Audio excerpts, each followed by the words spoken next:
Chapter 1. Aunt Polly decides her duty. Tom? No answer. Tom! No answer. The old lady looked around the room. When I find you, I'd... She did not finish. With her head down, she was looking under the bed. Only the cat came out. She went to the open door and looked toward the garden. No Tom was there. She shouted. You, Tom! There was a little noise behind her. She turned and caught a small boy, stopping him before he could escape. What were you doing in that corner?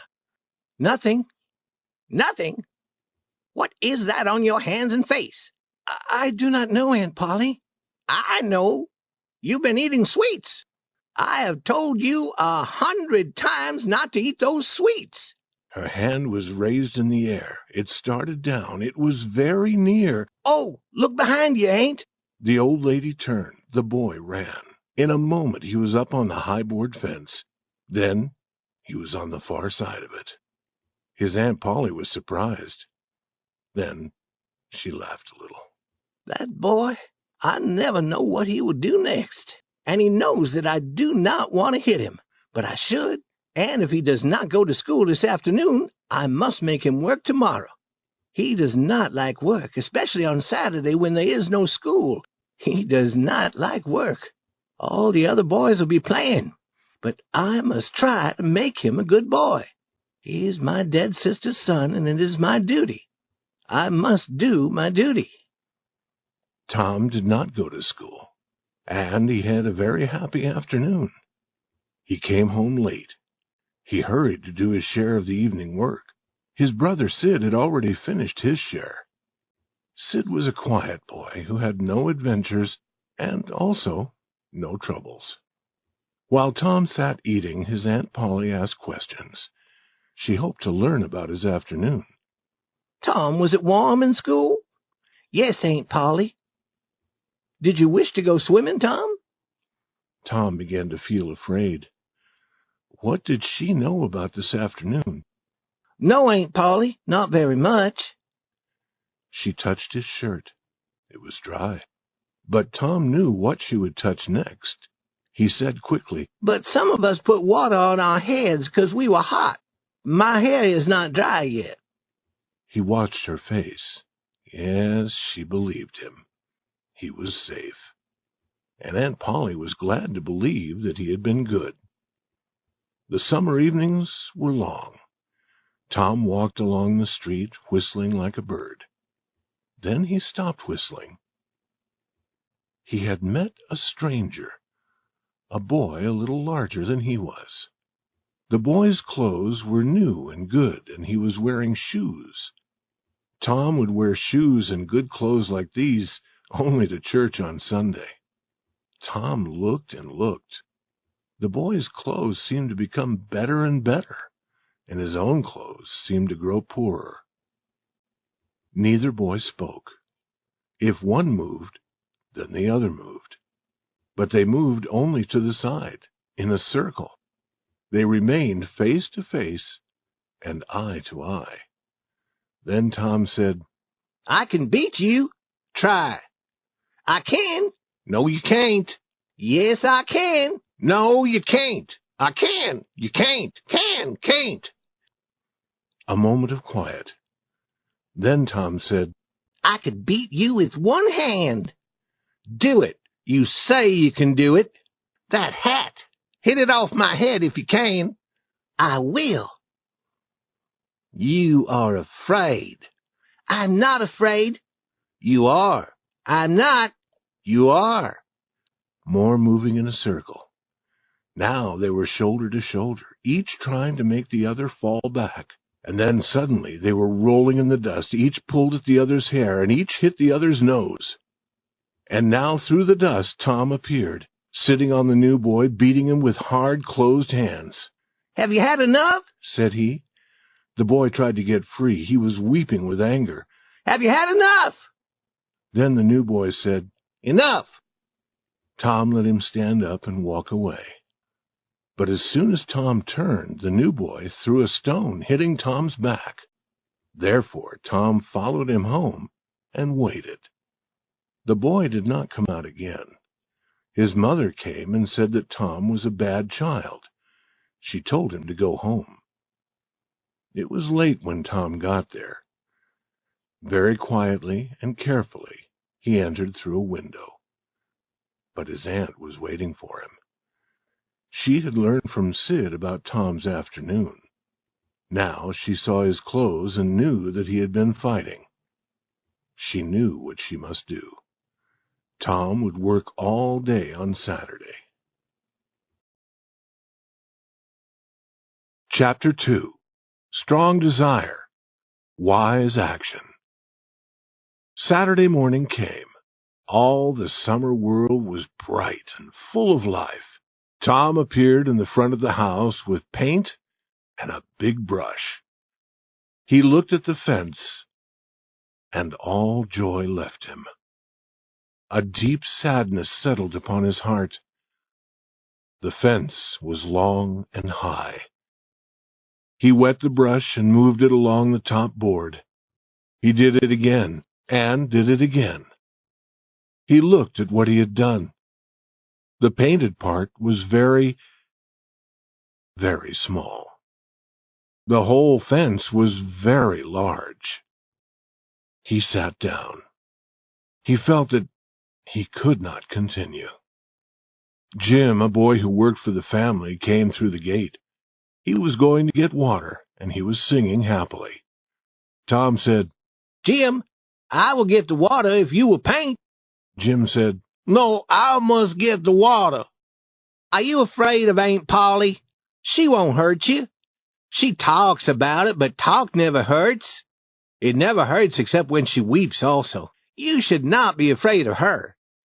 "Jim, I will give you one of my playthings, and I will show you my foot.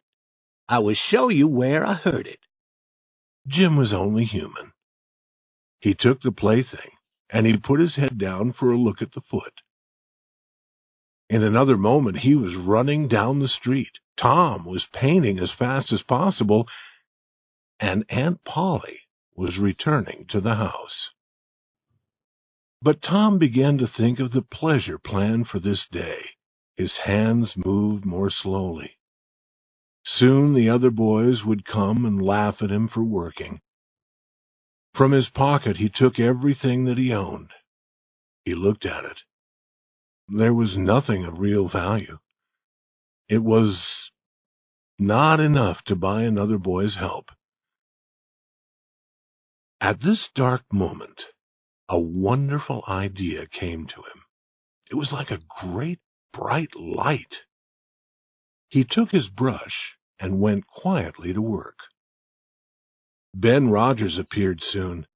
Tom had been especially afraid of Ben's laugh. Ben was eating an apple. Also, as he walked, he was making noises like those of a big riverboat. He would shout loudly, then he would say, "Ding dong dong," like a bell. Then he would shout again and say, "Ding dong dong," again, and make other strange noises. He was the boat, he was the captain of the boat, and the boat bell. "Turner," he shouted, "slower! Stop!" He made a slow, careful turn, came close beside Tom, and stopped. Tom continued his painting. He did not look at the boat. Ben said, "Hello, you are in trouble." No answer. Tom moved his brush gently and looked at the result. Ben came nearer. Tom wished for the apple, but he did not turn from his work. Ben said, "Hello, you must work, must you?" Tom turned suddenly. "Oh, Ben, is it you? I did not see you. I'm going swimming, I am. Do you wish you could go with me, or would you rather work?" Tom said, "What do you mean, work?" "That is work."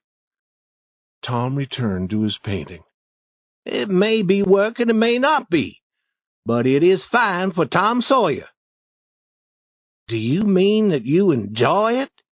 "Enjoy it? Does a boy have a chance to paint a fence every day?" Here was a new idea. Ben stopped eating his apple. Tom moved his brush, stepped away to look at the result, added a little paint here and there, stepped away again. Ben watched. He was more and more interested. Then he said, "Tom, let me paint a little." Tom thought. Then he said, "No, Ben. Aunt Polly wants this fence to be perfect. If it was the fence behind the house, you could help. But this fence beside the street must be done very carefully. There is not one boy in 1,000 who can do it well. Oh, Tom, let me try. Only a little. I will be careful, Tom. I'll give you part of my apple." "No, Ben, I'm afraid I will give you all of it." Tom gave the brush to Ben, slowly, but with joy in his heart. And while the boy, who a few moments before had been a riverboat worker and became hot in the sun, Tom sat under the tree, eating the apple and planning how to get more help. There were enough boys. They came along the street, stopped to laugh, but remained to paint. After Ben, Bill Fisher painted. Then Johnny Miller came. Each one paid to be allowed to work. In the middle of the afternoon, Tom was very rich. He had many playthings, a small cat with one eye, a piece of broken blue glass, and much more. And he had not worked, and the whole fence had been painted 3 times. There was no more paint.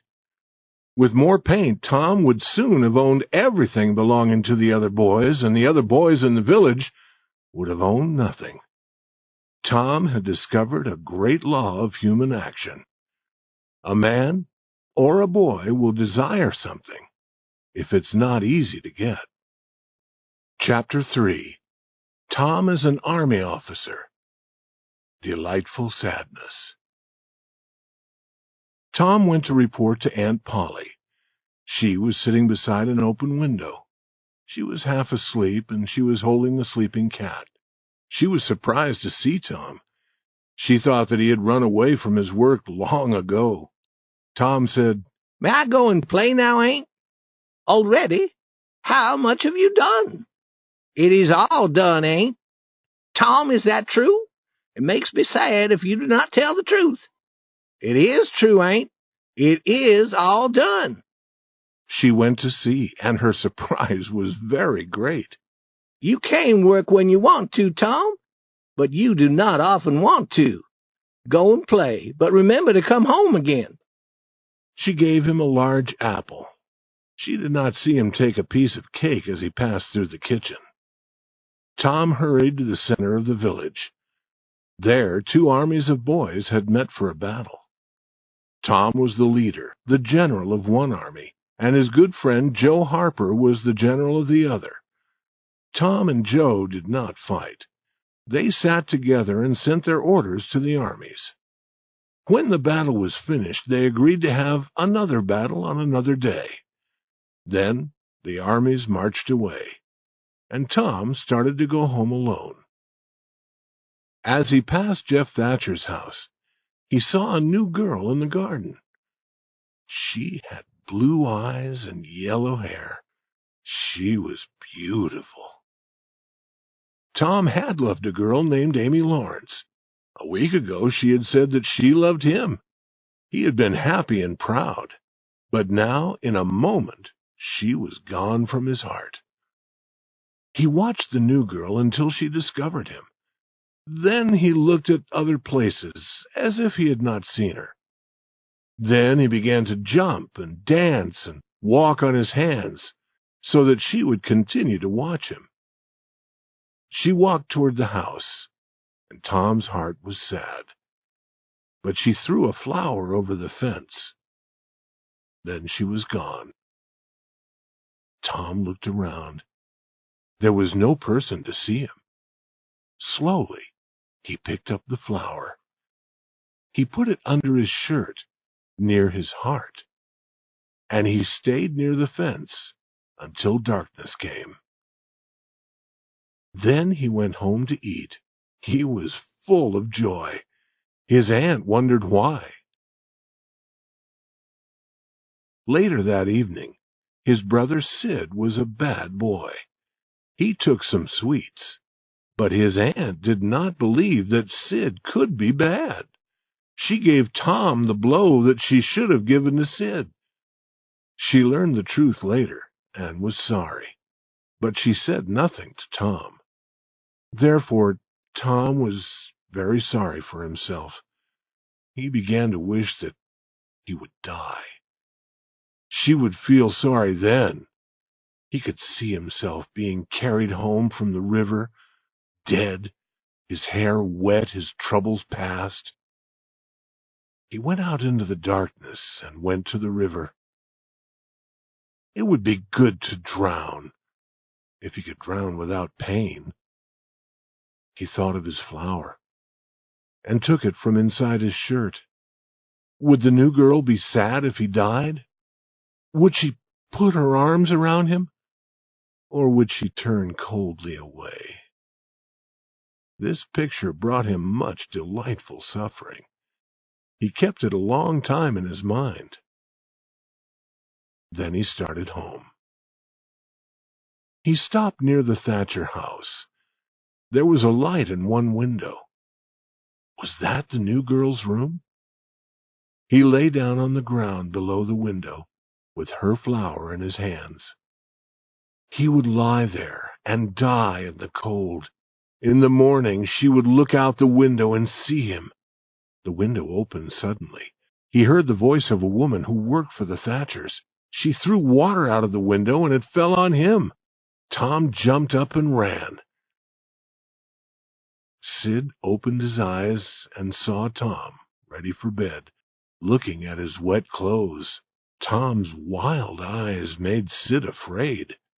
He did not dare to speak, but he would remember and tell his aunt. Chapter 4. Going to Sunday School. The sun rose upon a quiet world and looked warmly down upon the peaceful village. The family began the day by praying together. Then Tom did his Sunday studying. He was trying to learn some words from the Bible. Sid had already finished his studying, but Tom was slow. His mind was busy with other things. Tom was learning 5 verses. Some verses are long and some are short. Tom had found 5 short verses. Aunt Polly's daughter Mary helped him, and after a time he could say the verses without looking at the book.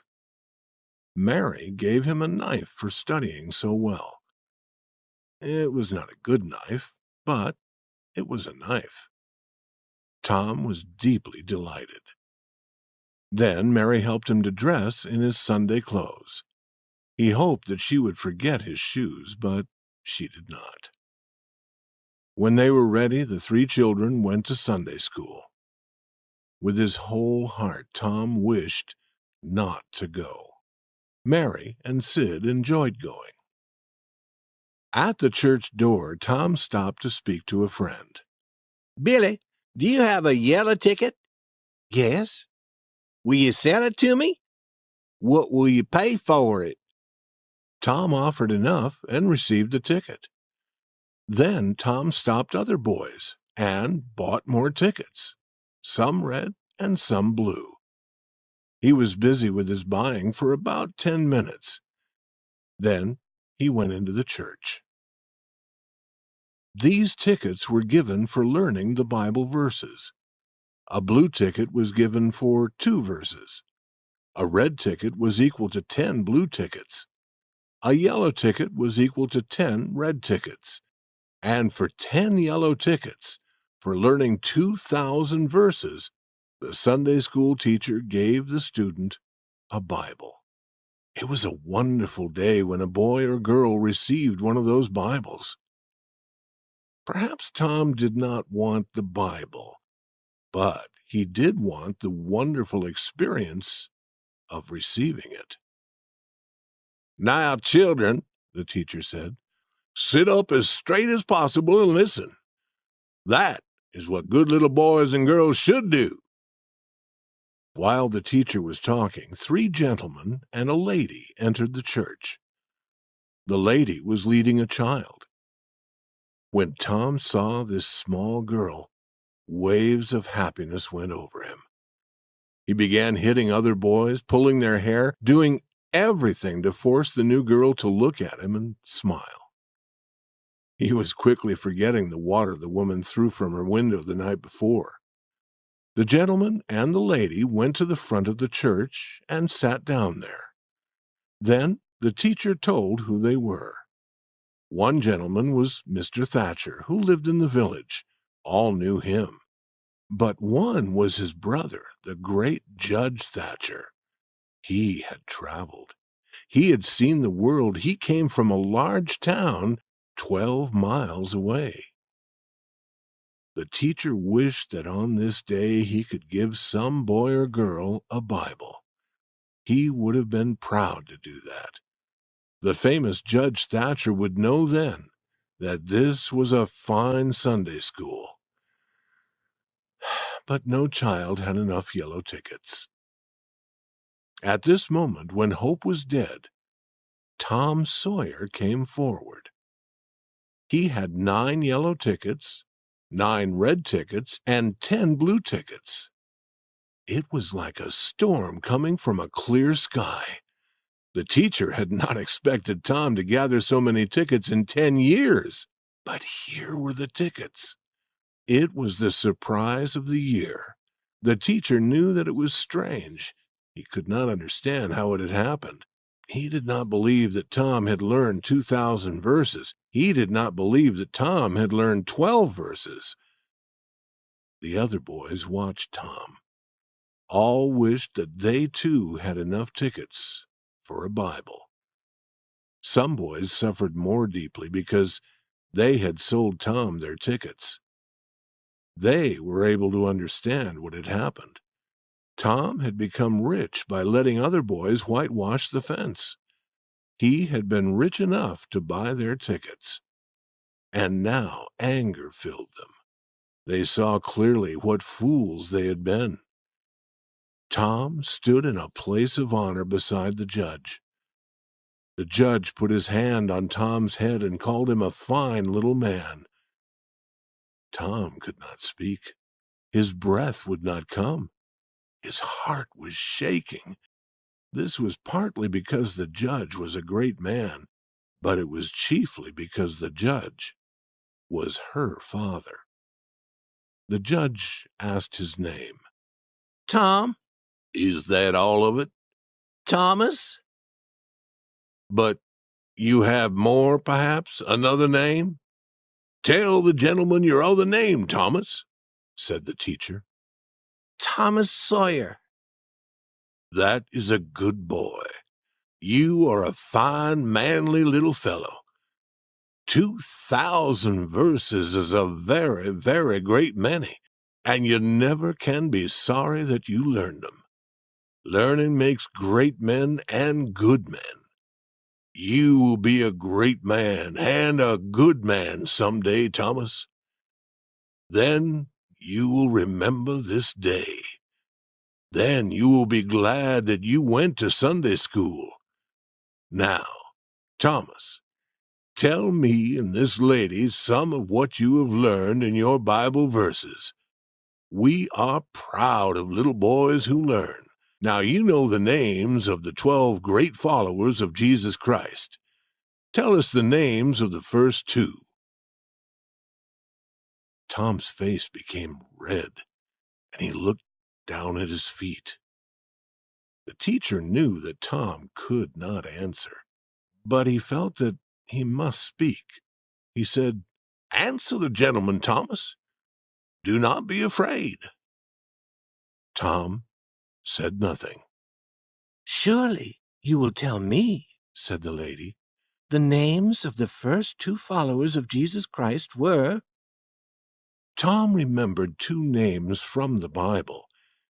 He did not remember who the people were or what they had done, but the 2 names were always together.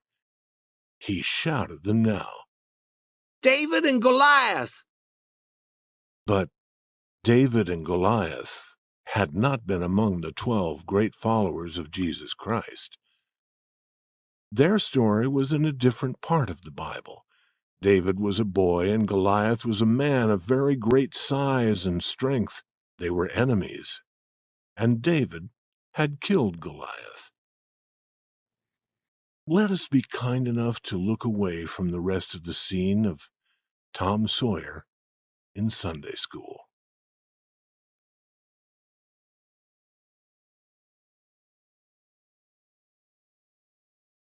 Chapter 5. In Church. The bell of the small church began to ring. The people began to gather to hear Mr. Sprague speak to them. Mr. Sprague spoke to them in church every Sunday and prayed with them. The Sunday school children now sat with their fathers and mothers, who would try to keep them quiet. Aunt Polly came, and Tom and Sid and Mary sat with her. Tom was placed as far as possible from the open window and the interesting summer scenes outside. Other people came in and went to their seats. There were the old and poor. There were the middle-aged. There were the pretty girls in bright summer clothes and the young men with their eyes following the girls. There was Mrs. Douglas, whose husband died. She was rich and good-hearted, and she lived in the big house on Cardiff Hill. There was Mufferson, the good boy of the village. He came to church with his mother. All the other mothers talked of his goodness. All the other boys did not like him. Now the bell was heard again, and then the church became very quiet. They were ready to begin. They began with a song. After the song, Mr. Sprague read a very long list of meetings to come in the following week. Then he prayed. He prayed for many things and for many people. He prayed for the church and for the little children of the church and for the other churches of the village and for the village and then for the whole country and for the government and then for people of far-off countries. Tom did not enjoy hearing Mr. Sprague pray, but he knew he must remain quiet. While Mr. Sprague prayed, a flying bug stopped on the back of the seat in front of Tom. It moved its front legs together, one over the other. It put them around its head and seemed to pull until Tom thought the head would separate from the body. It used its back legs to clean its wings, and it did all this slowly, as if knowing that it was safe. And indeed, it was safe. Tom did not dare to reach for it. He believed that his soul would be destroyed suddenly if he did such a thing while Mr. Sprague was praying. But with the last words, his hand began to move forward. When the last word came, the bug was in his hand. But his aunt saw this. She told him to let the bug fly away. Then Mr. Sprague began a longer talk. He read the words he was saying, and Tom counted the pages as he turned them. After church, Tom always knew how many pages there had been. He did not often know what had been said. But this morning Tom was interested for a little while. Mr. Sprague talked about future peace in the world. The strong and powerful nations, he said, would be friends of the weak. The strong, he said, would be like a strong wild animal of the forest. The weak would be like a weak animal of the farm. But the strong animal would not hurt the weak animal. They would lie down beside each other in peace. They would be so gentle and friendly that a little child could lead them. Tom wished to be that child. Then there was no more talk about animals. Again, Tom began to suffer. He remembered a valuable object that he carried, and he took it from his pocket. It was a large black bug in a small box. The bug quickly took a painful hold on Tom's finger. The next moment, the bug was on the floor on its back, and Tom's finger was in his mouth. The bug lay there moving its legs, but it could not get on its feet again. Tom could not reach it. It was too far away, but he watched it. Other people, also not interested in Mr. Sprague's words, found pleasure in watching the bug. Then a dog entered the church. He was sad at heart. He wanted some new, different thing to do. He saw the large black bug, and his tail lifted and moved a little happily. He looked at the bug carefully, walked around it, put his nose nearer, lay down with the bug between his front feet, and began to sleep. His head moved down. It touched the bug, and the bug took a painful hold on his nose. The dog cried loudly, shaking his head, and the bug fell again on the floor, on its back. People sitting near were laughing gently with their faces covered. Tom was completely happy. The dog seemed like a fool, and perhaps felt like a fool. There was anger in his heart also. He went near the bug again and began jumping at it. Moving in a circle, he jumped again and again. Then he had had enough of jumping. He found a smaller bug and followed it for a while. Then he had had enough of the smaller bug. Forgetting the large black bug, he sat down on it. With a wild cry of pain, he went running around the church. The bug kept its hold. The dog ran across the front of the church and across the back. His cries grew louder and louder. Then he jumped into his owner's arms. His owner threw him out a low window. Then slowly the sound of his voice grew softer and was gone as he quickly ran away. Now all the people in the church had red faces and were trying not to laugh. Mr. Sprague had stopped speaking. He began again, but it was not easy for him to continue. Here and there a laugh could be heard. All were glad when it was time to go home. Tom Sawyer went home quite happy. Church was a pleasure when something different happened. There was only one thing that he did not like. He was glad to let the dog play with his bug, but the dog should not have carried it away. Chapter 6. A Talk of Devils. Happy Hours. The next morning, Tom was very sad. This was the beginning of another week of slow suffering in school. He usually began this day wishing that there had been no Saturday and no Sunday. Because of them, school seemed more painful to him. He lay in bed thinking. If he were sick, he could stay home. He thought carefully about all the parts of his body, but he could discover no sickness. Then he looked at his foot. His foot had been hurt. He had an idea. He began to cry as if with pain. But Sid, in his bed across the room, continued to sleep. Tom's voice grew louder. Now he seemed to feel real pain in his foot. No result from Sid. Tom said, "Sid! Sid!" and tried shaking him. This time the result was good. When Tom cried again, Sid sat up and looked at him. He said, "Tom, what's wrong?" No answer.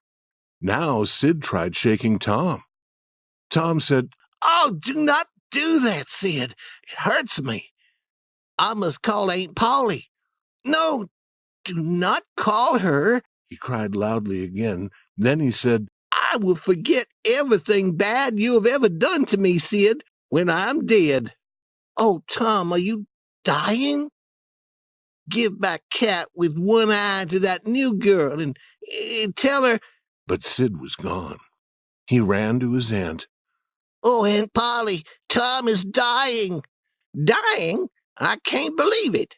But she ran. Her face was white with fear.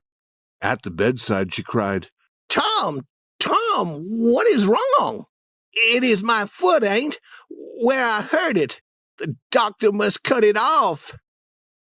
The old lady sat down in a chair and laughed a little, then wept a little, then did both together. Feeling better, she said, "Tom, you stop that and get out of bed." Tom stopped crying. And the pain stopped too. As he walked to school, he met Huckleberry Finn. Huckleberry's father was always drunk. None of the mothers in the village liked Huckleberry, but all the children liked him. They wished that they dared to be like him. Tom also wished he could be like Huckleberry. He had been ordered never to play with him. Therefore, he played with Huckleberry every time it was possible. Huckleberry was always dressed in old clothes. The clothes were always too big for him. His hat was full of holes. The bottom of his coat touched the ground. He came and went as he wished. He did not sleep in a bed. He did not sleep in a house. He did not go to school or to church. He could go swimming or fishing when and where he might choose. He was the first boy to wear no shoes in the early summer. He was the last boy to wear shoes in the early winter. He never washed. He had everything that any boy could desire. Tom said, "Hello, Huckleberry." "Hello yourself." "What's that?" "Dead cat." "Let me see him, Huck. Where'd you get him?" "From a boy." "Why do you want him, Huck?" "To take off these warts." Huckleberry showed Tom the small spots of thick, hard skin on his hands. "I take 'em off with a bean, Huck." "Yes, bean is good. I've done that." "How did you do it?" "You take the bean and break it in 2 pieces. Then you cut the wart and get some blood. Then you put the blood on half the bean. You make a hole in the ground.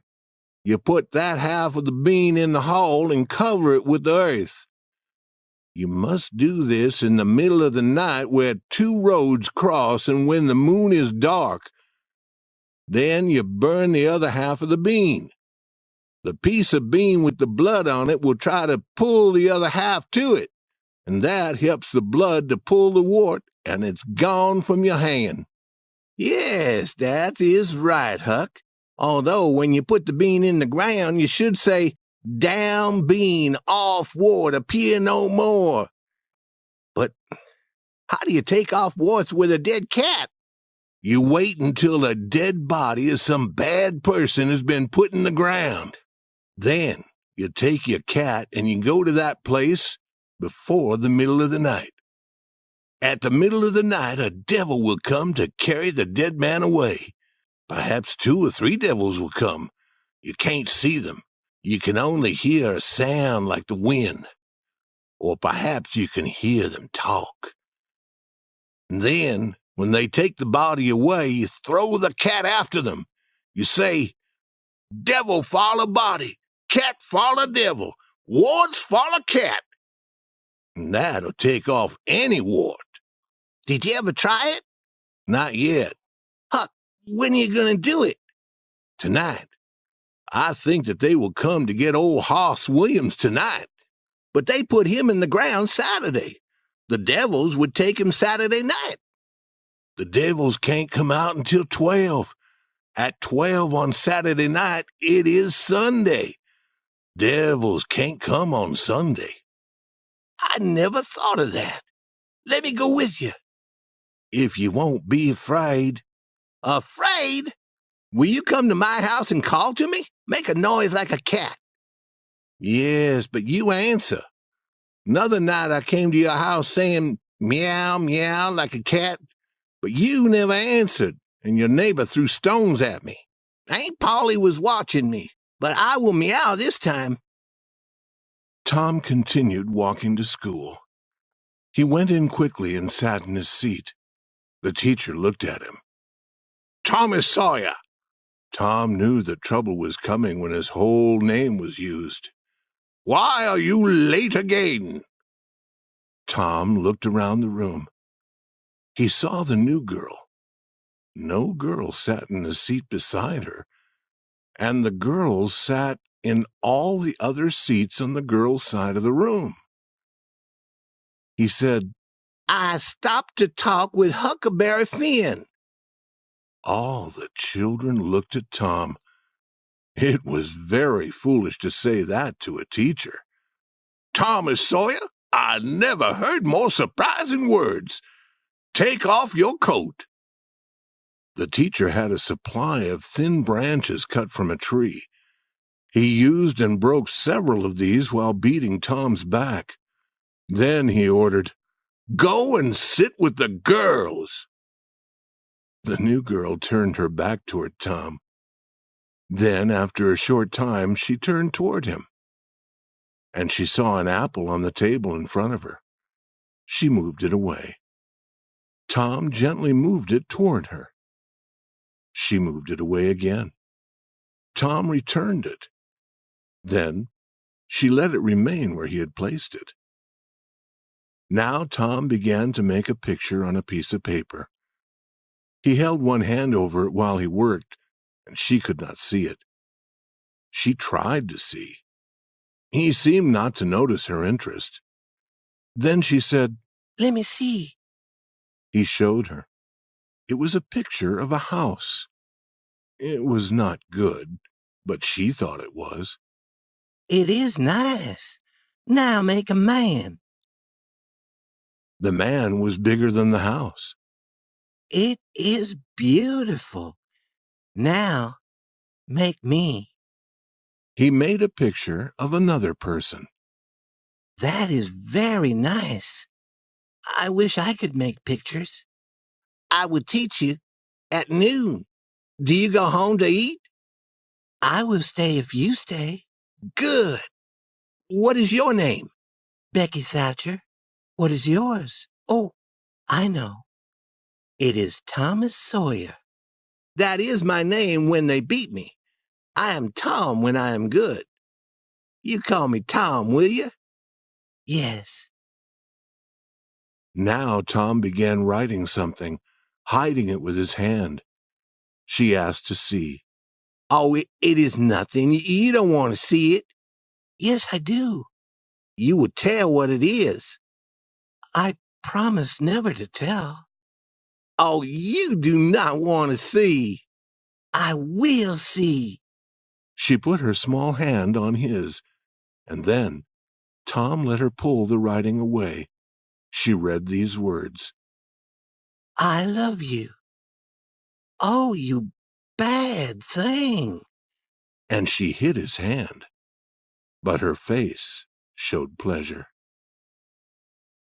At this moment the boy felt a hand on his ear, and a pull lifting him from the seat. He was returned to his usual seat. The whole school laughed. But although Tom's ear hurt, his heart was joyful. Chapter 7. An Agreement is Made. At noon, Tom ran to Becky and said softly in her ear, "Start to go home with the others, and then return here. I will do the same." Soon both had returned.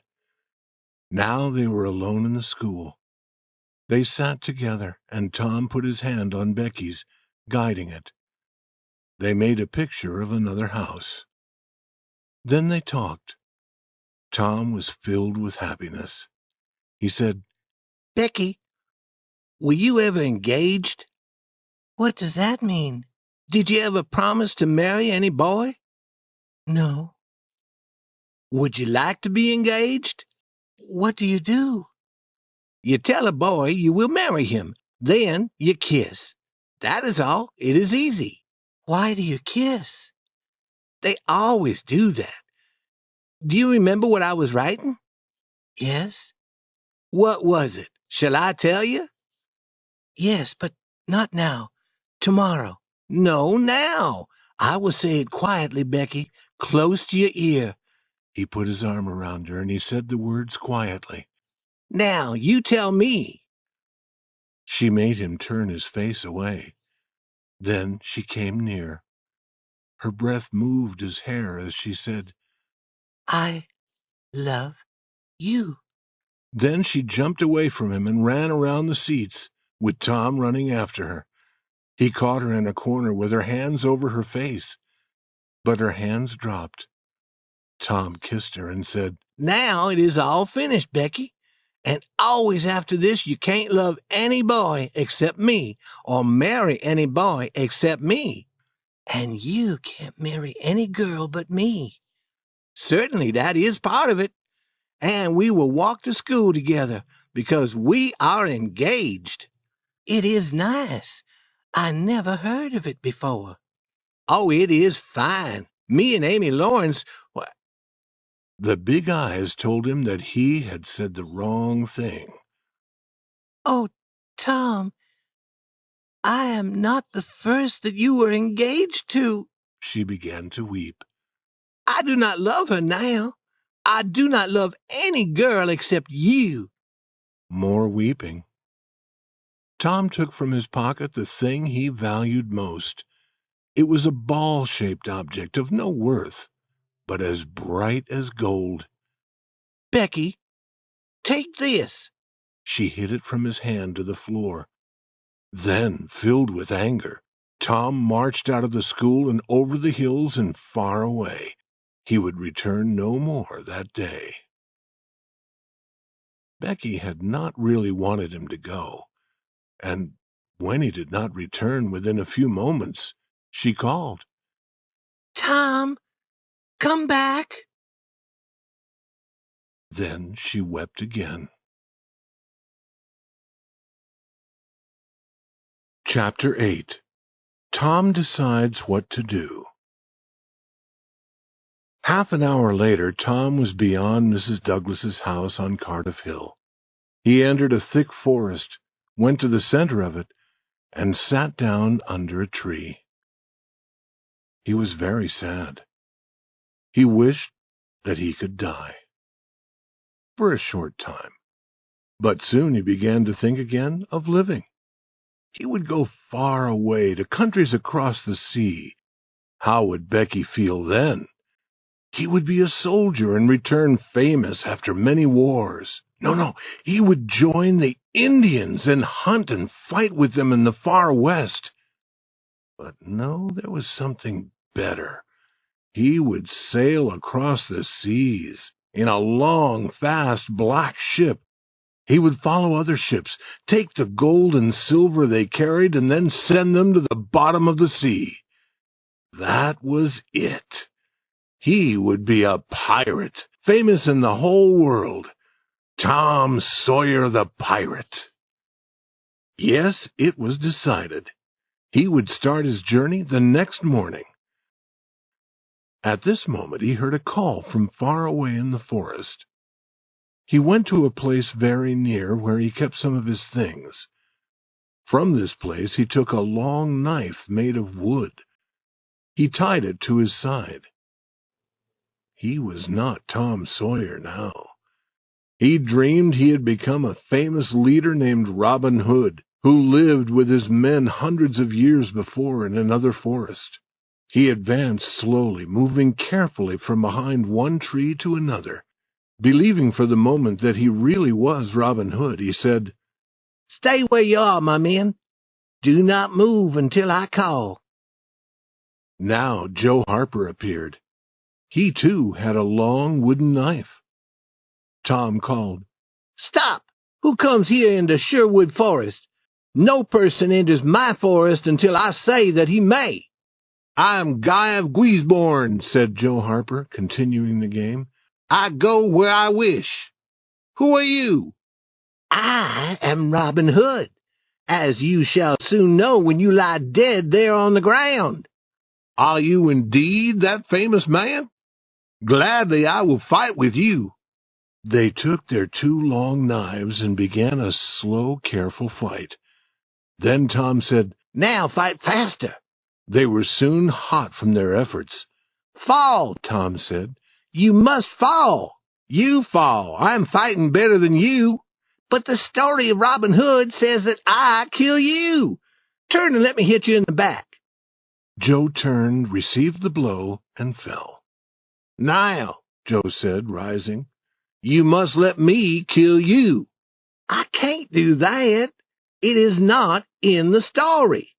"It should be." "Joe, you can be Robin Hood for a while. I will be Robin's enemy, and you can kill me." This was agreeable, and more fighting followed. Then Tom became Robin Hood again, and he was hurt, and all his blood ran from his body. And Joe, who had now become all of Robin Hood's men, watched with tears in his eyes as Robin Hood died. Then the boys went home. They were sad because Robin Hood had lived so long ago. They would have liked living with him in Sherwood Forest better than being President of the United States. Chapter 9. Indian Joe Explains. At 9 that night, Tom and Sid were sent to bed as usual. They prayed, and Sid was soon asleep. Tom was waiting. Time passed very slowly. Little noises came out of the darkness. The cry of a far-off dog was heard in the night air and was answered by another dog. By that time, Tom was asleep. Then there came among his dreams the call of a cat. A neighbor opened a window. Tom heard this, and a minute later he was through his window. He meowed as he went. Then he jumped. Huckleberry Finn was there, with his dead cat. In half an hour, the boys were in the graveyard. The graveyard was on a hill, 1.5 miles from the village. There was an old board fence around it.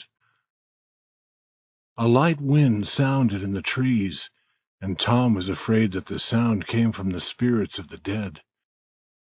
The boys talked little. The time and the place and the quiet were heavy on their hearts. They found the new grave and sat down under the branches of 3 big trees near it. They waited a long time. After a while, Tom felt that he must talk. "Huck, do you believe that the dead people are pleased to have us here?" "I wish I knew." "Huck, do you think Hoss Williams hears us talking?" "His spirit hears us." "I wish I had said Mr. Williams. But all the people said Hoss." "You must be careful how you talk about dead people, Tom." There was no more talk for a while. Then Tom touched Huck's arm. "Did you hear it? There it is again. Now you hear it." The two held each other with fast-beating hearts. "Tom, they're coming. What shall we do?" "I do not know. Will they see us?" "Tom, they can see in the dark like cats. I wish I had not come." "Oh, do not be afraid. We are doing nothing. If we are completely quiet, perhaps they won't see us." "I will try, Tom, but I'm shaken." "Listen." The sound of voices came from the far end of the graveyard. "Look. See there," said Tom. "What is it?" "It is devil fire. Oh, Tom, this is very bad." Some dark shapes came near, carrying a light. Huckleberry said, shaking more, "It is the devils, 3 of them. Tom, we are in great trouble. Can you pray?" "I will try." Tom began to pray. Tom, they are human. That is old Muff Potter's voice. He's drunk as usual. He won't see us. Huck, I know another voice. It is Indian Joe. Devils would be better than that half-Indian. What do they want here? Then the boys were quiet, because the three men had arrived at the new grave. Here it is, said the third voice. In the light, the boys saw the face of young Dr. Robinson. He was so near that the boys could have touched him. Hurry, men, he said. The moon may appear from behind the clouds. The other two men began opening the grave. For a while no sound was heard except the sound of their work. Then they came to the box which contained the body. They opened it and lifted the body out of the box. The moon appeared, and the dead man's face could be seen. Potter held up a knife. Now, Doctor, the thing is ready, and here it stays, unless you pay us $5 more. You have your money, the doctor said. You and your father once sent me to jail, Indian Joe said. 5 years ago. Do you think I would forget? Now, you pay. The doctor hit him suddenly, and Indian Joe fell. Potter dropped his knife. You hit my friend, he said. He jumped at the doctor, and the two began fighting. Now Indian Joe was on his feet again. He picked up Potter's knife and began moving like a cat around and around the fighters. He was watching for a chance to strike the doctor. Suddenly the doctor was free. He picked up a board and used it to strike Potter, who fell quickly to the ground. At the same moment, Indian Joe saw his chance. The whole length of the knife went into the doctor's body. The doctor fell, partly on Potter, covering Potter with his blood. Clouds covered the moon, and the two boys ran into the darkness. When the moon appeared again, Indian Joe was looking down at the two men lying on the ground. The doctor made some sounds that were not possible to understand, and then, after a long breath, he was quiet. The Indian said, Now, that is finished. He put the knife in Potter's right hand. Then he sat down and waited. Soon Potter began to move. His hand closed on the knife. He looked at it and let it fall. Then he sat up and looked at the doctor's body. What happened, Joe? He said. It is a bad business, said Joe. Why did you do it? I never did it. Potter was shaking. I was drunk. I do not remember what happened. Did I do it, Joe? I never wanted to do it. He hit you, and then you did it. But you have always been good to me, Muff Potter. I won't tell. Oh, Joe, I will bless you for that as long as I live. And Potter began to weep. This is no time for weeping. You go that way, and I will go this way. Move, now. Potter started running. Joe stood watching him. He forgets his knife because he is drunk. When he remembers, he will be afraid to return for it. 2 or 3 minutes later, the dead doctor, the body from the grave, the open box, were alone under the moon. The quiet was complete again. Chapter 10. The Promise, the Result of Fear.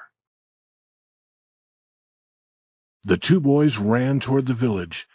They looked behind them, often afraid that they were being followed. After a while, they came to the edge of the village. There stood an old building which was not used.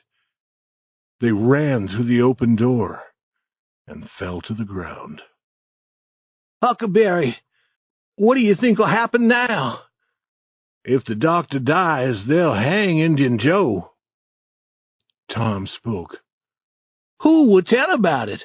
You and I? If we did, and if Indian Joe did not hang, he would kill us. I was thinking that, Huck.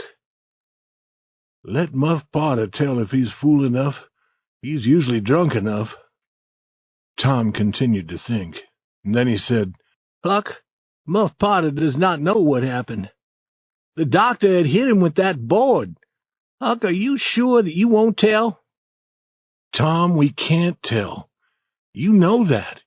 Indian Joe would drown us like 2 cats if we told. Tom, we must promise never to tell. It must be a strong promise, with writing and blood. Tom agreed with all his heart. This idea was what must be done. It was deep and dark and fearful. This was the hour and the place to do it. He found a clean, broad piece of wood. In his pocket he found something to write with. The moon was his light. Painfully he formed the words, Huck Finn and Tom Sawyer promise they will never tell about this, and they wish they may die in their footsteps if they ever tell. Then each boy cut a finger and signed in blood T.S. and H.F. Tom helped Huck to write his H and F. Then they made a hole in the ground near the wall of the building. They placed the piece of wood in the hole and covered it with earth. Now they were certain. Their mouths would never speak about what their eyes had seen. When Tom entered his house through his bedroom window, the night was almost gone. He took off his clothes very quietly and lay down. He believed happily that his aunt would never know that he had been away. But Sid was not asleep. The next morning his aunt gave him some food. Then she wept, and she asked him why he hurt her old heart. She wished to help him to be good. She tried and tried, but she could try no more. 1,000 beatings would have been easier for Tom. He wept, he promised to be good, but he felt that she did not believe his promises. He went to school, and there the teacher beat him and Joe Harper because they had run away from school the day before. Then he went to his seat. A hard object covered in paper was waiting for him there. He opened the paper. Inside was the bright, shining ball that looked like gold that he had given to Becky Thatcher. This was too much. Now his heart was broken.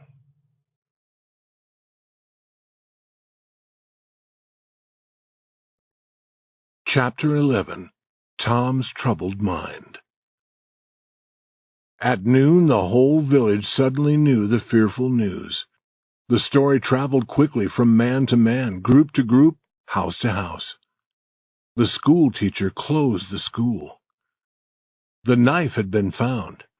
It was known to be Potter's knife, and Potter had been seen washing himself in a small stream in the very early morning. When seen, he had run away.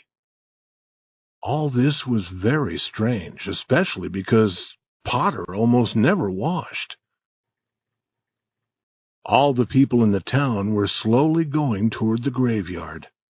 Tom joined them. He did not wish to go, but something seemed to force him.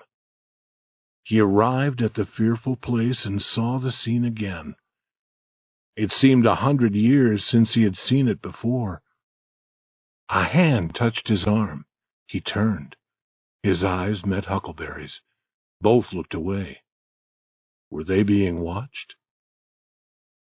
Now Tom began to shake, because he saw Indian Joe. Then Muff Potter appeared. A few people saw him. They shouted. The crowd separated and Potter walked through. A village law officer was holding his arm. Potter's eyes showed his fear. When he stood beside the dead doctor, he put his face in his hands and began to weep. "I did not do it, friends," he said. "I did not do it." "Who said you did?" a voice shouted. Potter lifted his face and looked around without hope. He saw Indian Joe and said, "Oh, Indian Joe, you promised me that you would never—" "Is this your knife?" It was held by the law officer for him to see. Potter began to fall. Men caught him and let him go slowly down to the ground. Then he said, "I thought that I should come and get—" He stopped, shaking. Then he said, "Tell him, Joe. Tell him." Indian Joe told his story.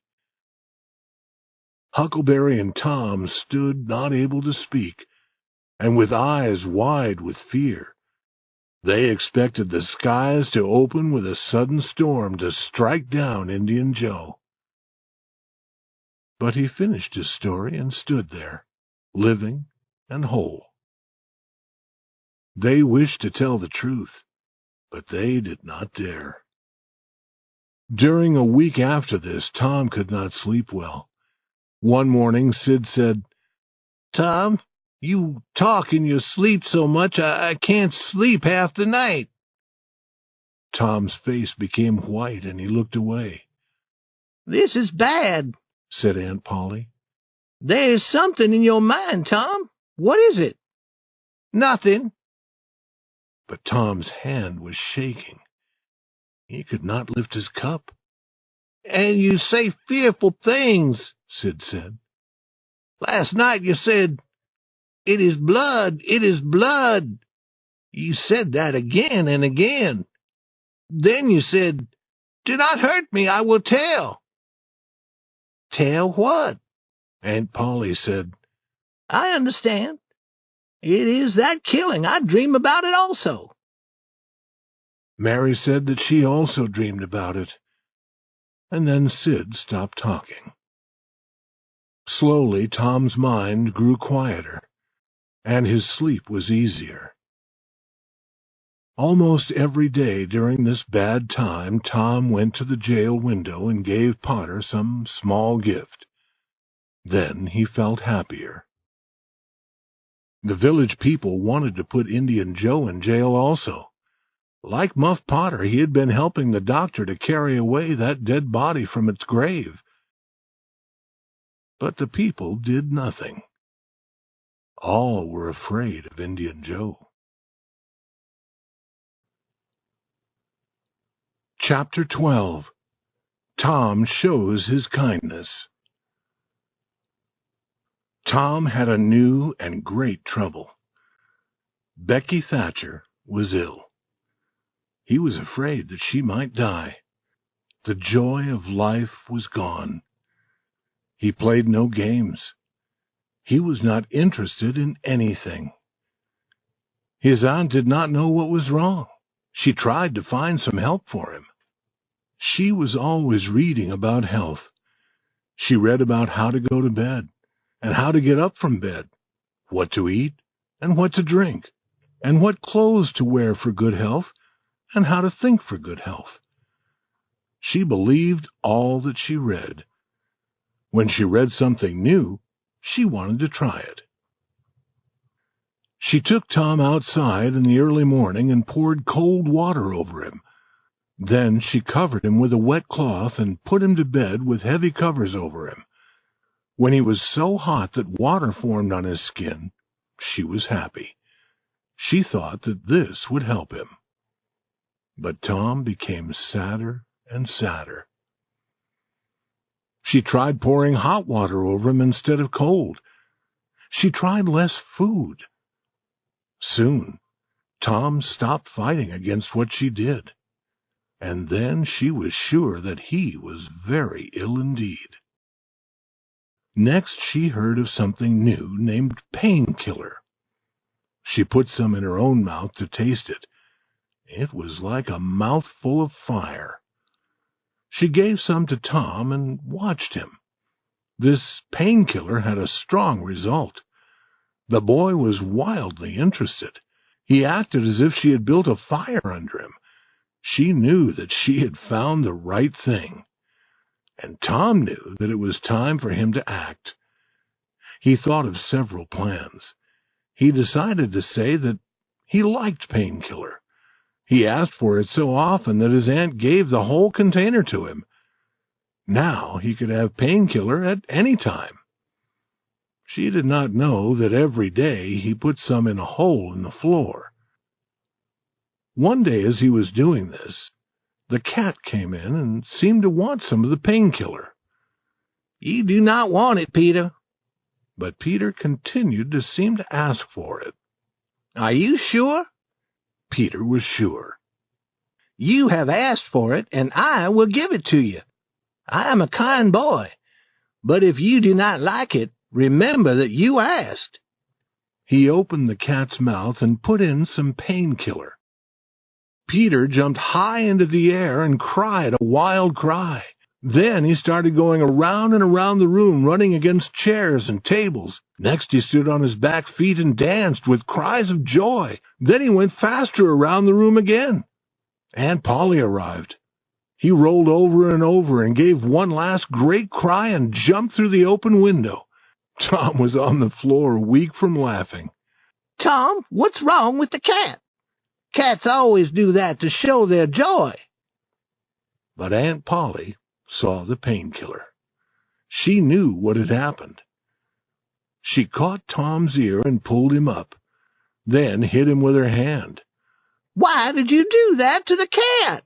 "Because I'm sorry that he has no aunt to care for him." "Has no aunt? Why do you say that?"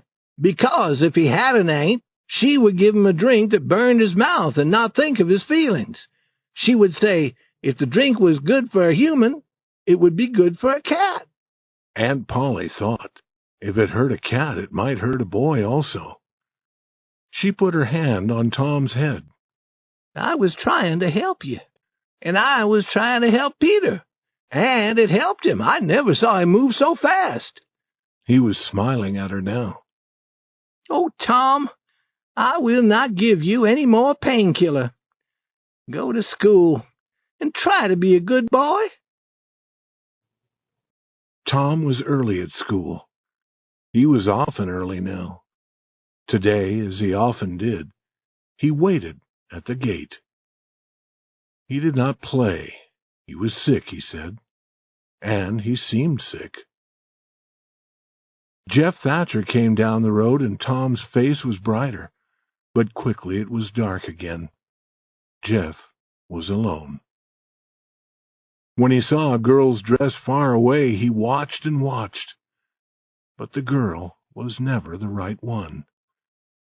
He entered the school and sat down to suffer. Then one more dress came through the gate. Tom's heart jumped. The next moment he was outside again, shouting, laughing, running after other boys, jumping over the fence, standing on his head. He was doing all this to make Becky Thatcher watch him. She never looked at him. Was it possible that she did not see him? He came running and shouting. He threw a boy's hat over the schoolhouse. He ran through a group of boys, and then he fell at her feet. She turned away with her nose raised high in the air. "Some people always want other people to look at them." His face became red. He stood straight and walked quietly away. Chapter 13. The Young Pirates. Tom had decided now. He was sad and without hope. He was a boy with no friends. No person loved him. He had tried to do what was right, but they would not let him. Yes, they were forcing him into a bad life. He could now choose nothing else. He had come far from the village. He heard the distant school bell, and he knew that he would never hear it again. Tears fell from his eyes. Here he met his best friend, Joe Harper. Joe's eyes were filled with anger, and it was easy to see that there was a great and sad purpose in his heart. Tom said that he was going to travel around the world, never to return to the village. He hoped that Joe would not forget him. And Joe had come to say the same to Tom. They were two souls with only one thought. Joe's mother had beaten him, but he had done nothing. She plainly wished him to go away. Therefore, he was going. He hoped that she would be happy now. He hoped that she would never be sorry about sending her boy into the cold world to suffer and die. The two boys walked together. They agreed to be like brothers. They would never separate until they died. They began to plan. They decided to be pirates. 3 miles south of the village there was an island in the river. The Mississippi River was a mile wide there. The island was long and not very wide, and it was covered with trees. No people lived on it, and few people lived on the river's shore near the island. It would be a good place for pirates. Then they met Huckleberry Finn, and he joined them. They talked, and then they separated. They would meet again beside the river 2 miles north of the village at 12 that night. Tom knew where they could find a small boat. They would take it. Each boy would bring food and other useful things if possible. Tom arrived with meat and a few other things. He stopped among the trees on a hill above the meeting place. There were many stars, and it was very quiet. The great river lay like an ocean at rest. Tom listened a moment, but the quiet was broken by no sound. Then he whistled gently. The whistle was answered from below. Tom whistled 2 more times and was answered again. Then a voice said, "Who goes there?" "Tom Sawyer, the Black Pirate. Name your names." "Huck Finn, the Red-Handed, and Joe Harper, the Destroyer of the Seas." Tom had taken these names from his best-loved books. "Speak the word." 2 voices spoke together. "Blood! Blood!" Tom went down the hill to join them. The Destroyer of the Seas had also brought meat, and Finn, the Red-Handed, had some tobacco. The Black Pirate said that they must also have fire. They went to a large riverboat that was near, and they took some of the fire burning there. They knew that there were no men on the boat. The boatmen were all in the village. But the boys moved very quietly and carefully. Pirates must be pirates. With Tom as captain of their ship, they left the shore and went into the middle of the river. From here, they let the moving river carry them along. They passed the distant village. 2 or 3 lights showed where it was, peacefully sleeping. The Black Pirate stood in the boat, looking for the last time at the scene of his early joys and later sufferings. He wished that his aunt could see him now, facing the fearful future with a smile on his lips. After 2 hours, their boat touched the island. There was an old sail in the boat. They spread this over their supplies under the trees. They would sleep in the open air, as pirates should. They built a fire and cooked some meat. It seemed wonderful to be eating in that wild, free manner in the forest, far from other people. They said that they would never return to a village or town again. After eating, they lay on the ground, talking. The fire lighted their faces and trees near them with a red light. Huck prepared to smoke some of his tobacco. Soon he was blowing out a cloud of smoke, and the other pirates were wishing that they could do the same. Huck said, "What do pirates do?" Tom said, "Oh, they enjoy life. They follow other ships and catch them and burn them. They take the money from those ships and put it in a deep hole in the ground on their island. Then they kill the people on the ships. They carry the women to the island," said Joe. "They do not kill the women."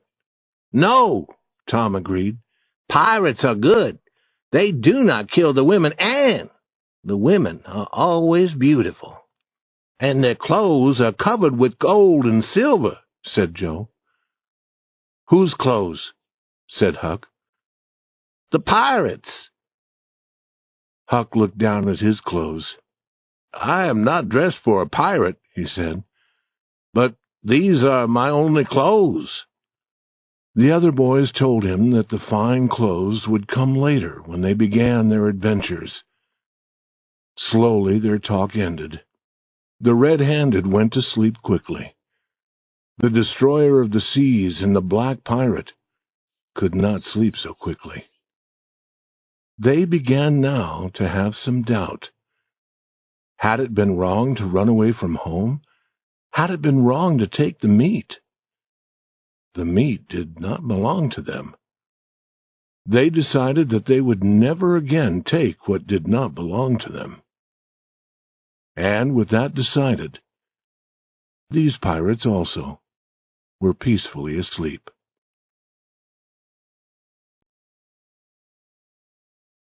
Chapter 14. Island Life. Tom quietly leaves. Opening his eyes, Tom wondered where he was. He sat up and looked around. Then he remembered. It was cool, and the light was the gray color of early morning. There was a delightful feeling of rest and peace in the deep quiet of the forest. A thin blue breath of smoke rose from the fire. Joe and Huck were yet asleep. Now, far away, a bird called. Another answered. Slowly, the cool gray of the morning changed to white. More sounds were heard. The life of the forest began to show itself to the watching boy. Bugs appeared and started their day's labors. Birds were making many noises now. A big bluebird stopped very near to Tom. It turned its head to one side and sat watching its strange new neighbors. Small animals appeared, and they also looked at the boys and seemed to be talking to them. Perhaps they had never seen a human being before. Perhaps they did not know whether or not to be afraid. Tom called to the other pirates. Within a few minutes they were all playing in the river near the shore. Their boat had been carried away, but this pleased them. They were certain now that they would never return to their village. Happy and hungry, they built their fire. Huck had found some good water to drink. While Joe cooked some meat, Tom and Huck went to the river and caught some fish. Joe cooked these with the meat.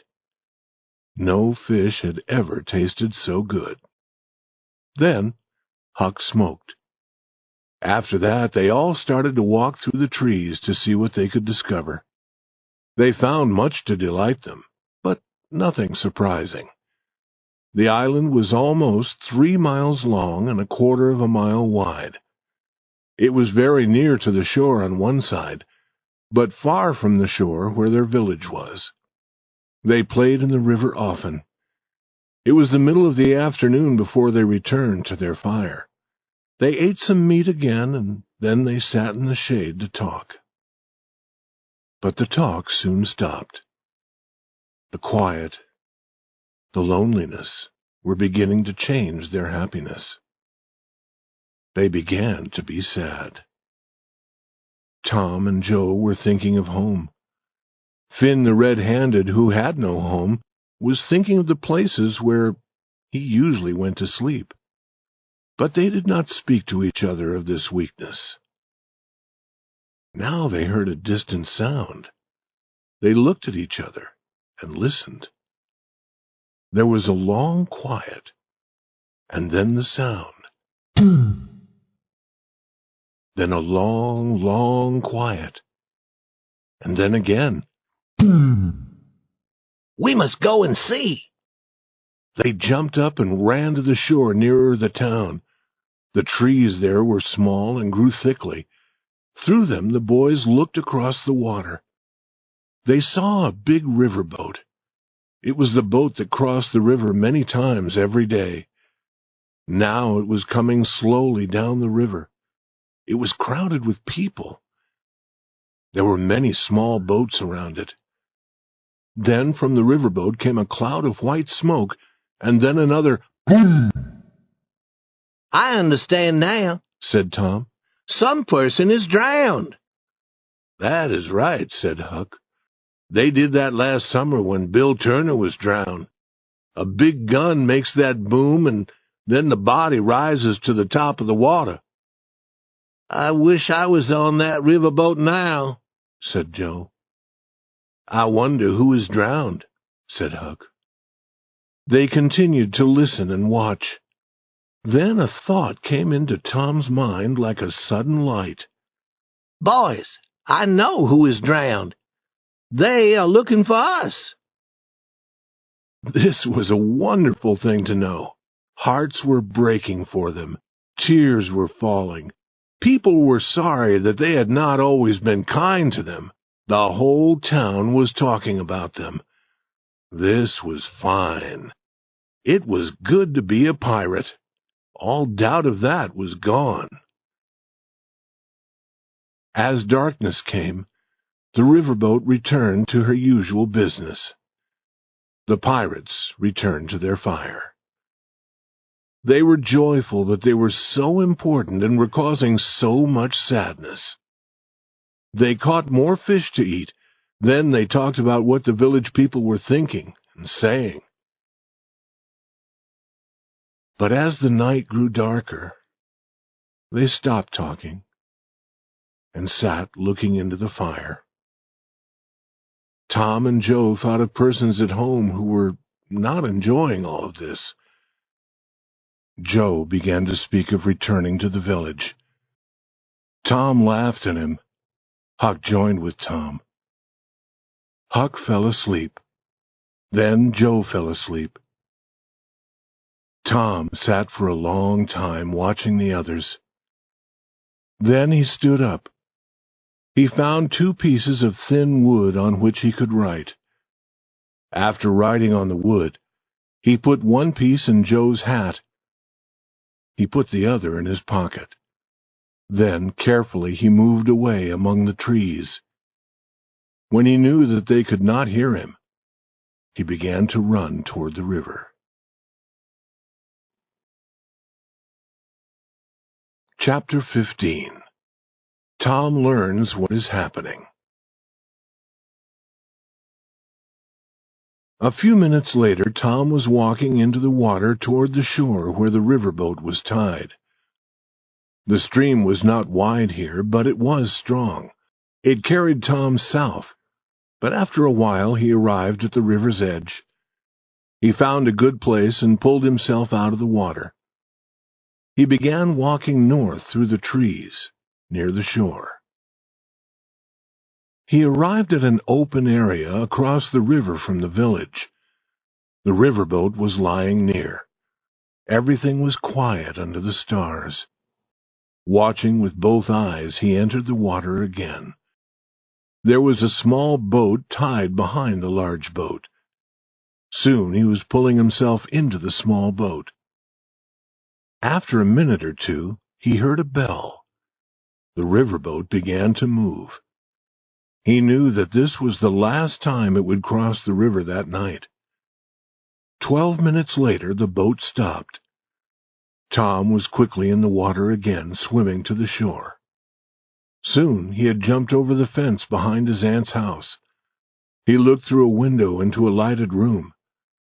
There sat Aunt Polly, Sid, Mary, and Joe Harper's mother. They were talking. They were beside the bed, and the bed was between them and the door. Tom went to the door and opened it quietly. He thought that he might be able to go inside without being seen. He began moving carefully on his knees. "I feel a wind. Is that door open?" said Aunt Polly. "How strange! Many strange things are happening now. Sid, go and close the door." Quickly, Tom went under the bed. Sid did not see him. "But," said Aunt Polly, "he was not bad. He was only wild and full of life, like any young animal. He did not wish to do bad things, and no boy ever had a kinder heart." She began to weep. "My Joe was the same. He was not really bad, and he was always kind, and now I shall never see him again. I am sorry for so many things. Only yesterday the cat—" Weeping, Aunt Polly told about the cat and the painkiller. Tom was weeping a little now. He could hear Mary weeping also. Had he really always been a good boy? It was quite surprising to think this. But now he was beginning to believe it. He wished to rush out from under the bed. He wished to fill his aunt with joy. But he remained still and listened. Their small boat had been found 5 or 6 miles down the river. Now, hope for them was gone. On Sunday, the whole village would pray in the church for the boys' souls. Mrs. Harper went home. Sid and Mary went to bed. Then Aunt Polly prayed for Tom. Her words and her old voice were filled with love. Tom's tears began falling again. Then she got into bed. She talked to herself, and she turned over again and again. Tom remained quiet for a long time, but at last she was still. Now the boy came out and looked down at her. He loved her, and he was very sorry for her. He took from his pocket the piece of wood with his writing on it. He placed it on a table. She would see it there in the morning. But then a new thought came to him. He considered it. His face grew bright. He put the wood into his pocket again. Then he kissed his aunt's lips and went out the door. He returned to the river and to the riverboat. There was a man who guarded the boat, but he would be sleeping. Tom knew that. It was easy to take the small boat. He got into it and moved it first up the river. Then he crossed to the other shore. He had often crossed the river in a small boat, and he knew how to do it. He considered taking the small boat to the island. A real pirate would keep the boat. But people would try to find it, and they might find the boys also. He got out of the boat and walked south along the shore. At daylight, he could look straight across the stream and see the island. He rested. Then he entered the water. Soon he was on the island. He heard Joe say, "No, Tom is true, Huck. He will return. What has he been doing, I wonder?" "Here I am," cried Tom, stepping out from among the trees. In a short time they had caught more fish and were eating them. Tom told his adventures. Then Tom found a place in the shade. There he was able to sleep until noon. Chapter 16. A Night Surprise. The boys played in the water and on the shore, but the next day Joe was very sad. Would he ever be happy again? It did not seem possible. Huck was also sad. Tom was not happy, but he tried to seem happy. He had something interesting to tell them, but he was not yet ready to speak. However, if they did not feel better soon, he would be forced to tell it. He said, trying to seem happy, "I think there have been pirates on this island before. How would you like to find an old box full of money? We should go and hunt for it." But the other boys were not interested. Joe said, "Boys, I want to go home. It is very lonely here." "Oh, no, Joe, you'll feel better soon," said Tom. "Think of the good fishing here." "I'm not interested in fishing. I want to go home." "But, Joe, this is the best swimming place." "I do not want to swim. I want to go home." "Baby, you want to see your mother." "Yes, I do want to see my mother, and you would want to see your mother if you had a mother. I am not a baby." "But you like it here, Huck. You want to stay? You and I will stay?" Huck said, "Yes." He did not seem very sure. "Let Joe go if he wants to go," Tom said. "We do not need him." Joe began to walk into the water, to start swimming toward the shore where the village was. Tom looked at Huck. Huck looked away. Then Huck said, "I want to go, Tom. We can go, Tom, can't we?" "I won't. You can go, but I'm going to stay."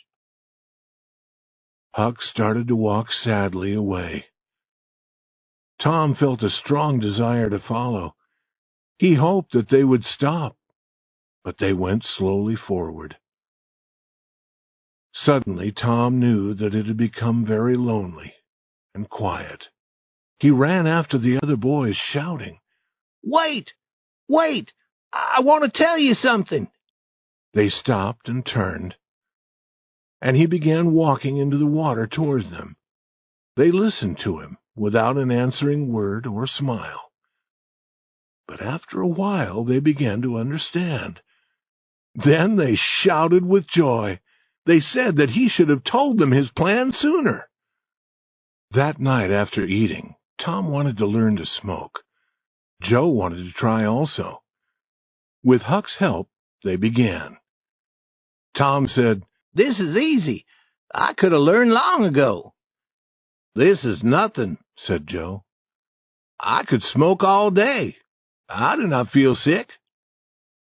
Tom said, "I wish that the other boys could see us now.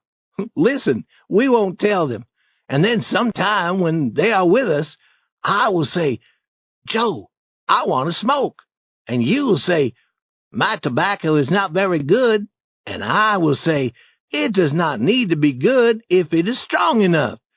And then we'll both start smoking and surprise them."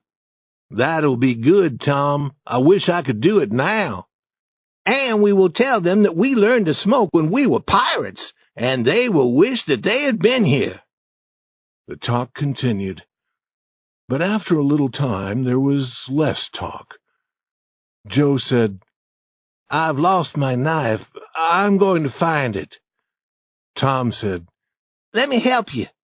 You go that way, and I will go this way." "No, do not come, Huck. We can find it." Huck sat down again and waited an hour. Then he was lonely, and he went to find his friends. Both were very white. Both were asleep. But he knew what had troubled them was gone now. That night they did not talk much. When Huck began to smoke, they said no, that something they had eaten made them feel a little sick. In the middle of the night, Joe opened his eyes and called to the other boys. There was a strange heaviness in the air, and it made them all afraid.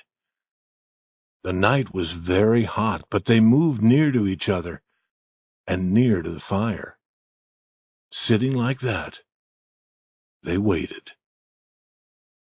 A sudden light filled the sky. It turned night into day, and then it was gone. A fearful noise rolled across the sky and slowly ended far away. A breath of cold wind passed. The sudden light appeared and went away again, and the noise that followed came sooner and was more fearful each time. A little rain began to fall. "Quick, boys, run for cover!" Tom shouted. They jumped up and ran, each toward a different place. A strong wind rushed through the trees. The bright light appeared and went away, appeared and went away again. The fearful noise seemed to never stop. And now a heavy rain came down and ran in streams over the ground. The boys shouted, but their voices were lost in the storm. After some time they came to the place where the old sail was, and pulled it over them. It was a wild night for these boys. The wind caught the old sail and carried it away. Trees fell. The storm increased until they feared it might carry the island away. But the storm grew weaker and weaker, and peace returned. The boys found that their fire was not quite dead. They put some more wood on it, making it burn brightly again. They found some of their meat and cooked it. Then they sat by their fire until morning, talking of the night's adventure, because there was no dry place for them to sleep. When the sun began to shine, they rested in its warm light near the shore. There they remained, sleeping, until the sun became too hot. Then they had something to eat again. The desire for home was now strong in all of them. Tom tried to find a new game to interest them.